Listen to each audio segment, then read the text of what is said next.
اور جب بھارت تبت میں مداخلت اور لداخ میں فوجی مداخلت کرنے کی پالیسی پر گامزن ہے تو اس کی مانند چین نے بھی ایک سرخ لکیر طے کر رکھی ہے کہ اگر بھارت نے یہ لائن عبور کی تو ایسی صورت میں بھرپور جواب دیا جائے گا۔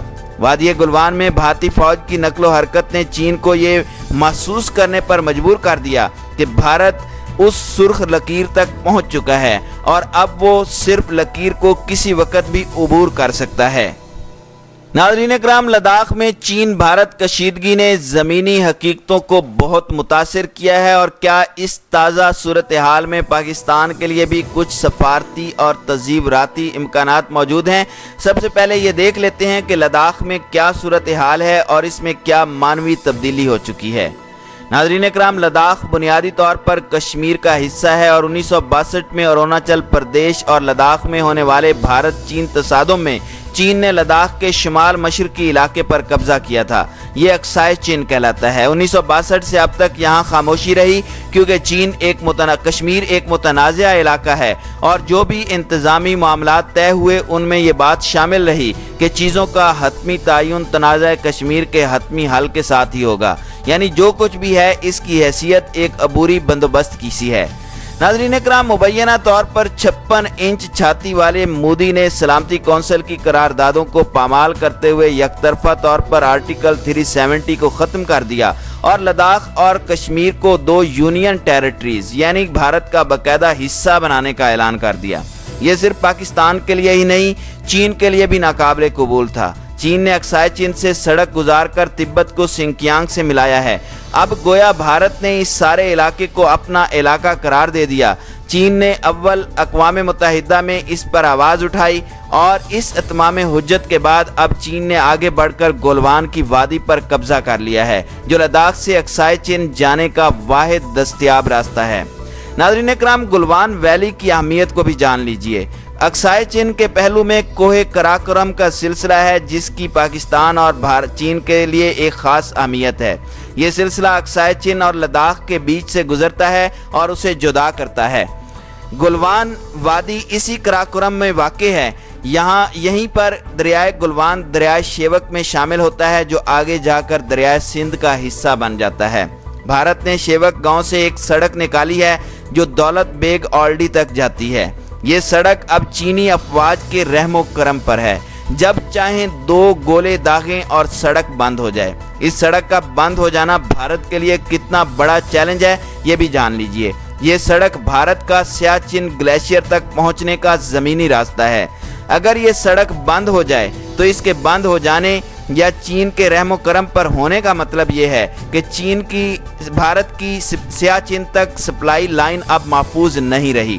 بھارت نے دولت بیگ اولڈی میں ایک ایئرپورٹ بھی بنا رکھا ہے جو اب اپ گریڈ ہو چکا ہے۔ سڑک بند ہونے کا مطلب یہ ہے کہ اس ایئرپورٹ کا اس علاقے سے زمینی رابطہ مشکوک ہو چکا۔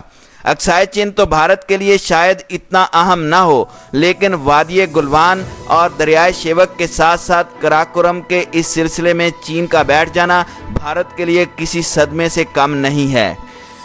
بھارت کے عزائم کچھ اور تھے۔ دولت بیگ اولڈی اس کے لیے صرف سیاچن تک پہنچنے کا راستہ ہی نہیں تھا، یہاں ایئرپورٹ کا اپ گریڈ ہونا اس بات کا اعلان بھی تھا کہ بھارت جب چاہے شاہ کراکورم پر آمد و رفت روک سکتا ہے، اور سی پیک کی عملی افادیت بھارت کے رحم و کرم پر ہے۔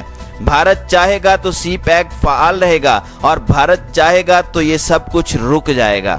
چین کی وادی گلوان میں آمد کو آپ چاہیں تو سی پیک کے تناظر میں بھی دیکھ سکتے ہیں۔ اب سوال یہ ہے کہ اس ساری صورتحال میں پاکستان کہاں کھڑا ہے، اور کیا اس کے لیے کچھ سفارتی اور تزیوراتی امکانات موجود ہیں؟ اس کا جواب اس بات میں موجود ہے۔ بھارت کی بالادستی کو یہ بہت بڑا دھچکا لگا ہے۔ مودی کی 56 انچ کی چھاتی کا سائز اب چائے کی اس پیالی جتنا رہ گیا ہے جس میں ابھینندن صاحب نے چائے نوش فرمائی تھی۔ مودی نے اپنے تئیں کشمیر کی متنازع حیثیت ختم کر کے لداخ اور کشمیر کو بھارت کا باقاعدہ حصہ قرار دے دیا تھا، تو اب اس کی لغت میں بات کریں تو گویا بھارت کا علاقہ چین کے قبضے میں ہے۔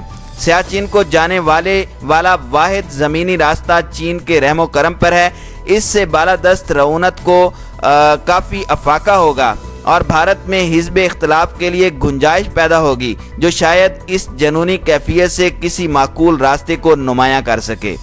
ناظرین اکرام، کشمیر میں خالصتاً مقامی مزاحمت جاری ہے۔ نہتے لوگ اس غاصبانہ قبضے کے خلاف سراپا احتجاج ہیں۔ بھارت کو جس طرح چین کے ہاتھوں ہزیمت اٹھانا پڑی ہے، اس سے مقبوضہ وادی کے سماج کی نفسیات پر بھی ایک اثر پڑے گا۔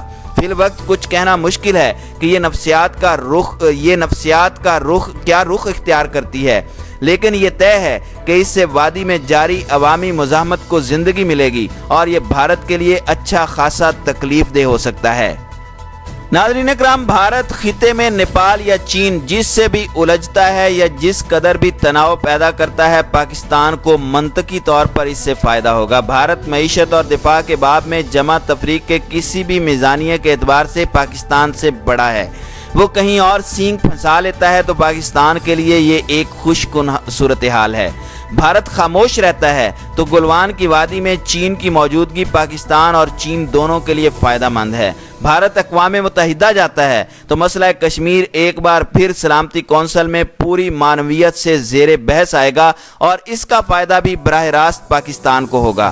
بھارت اس ذلت کو برداشت کرتا ہے یا اقوام متحدہ جاتا ہے، دونوں صورتوں میں چین کا مسئلہ کشمیر میں جزوی طور پر ہی صحیح، یوں ایک فریق کے طور پر سامنے آنا پاکستان کے مفادات کے عین مطابق ہوگا۔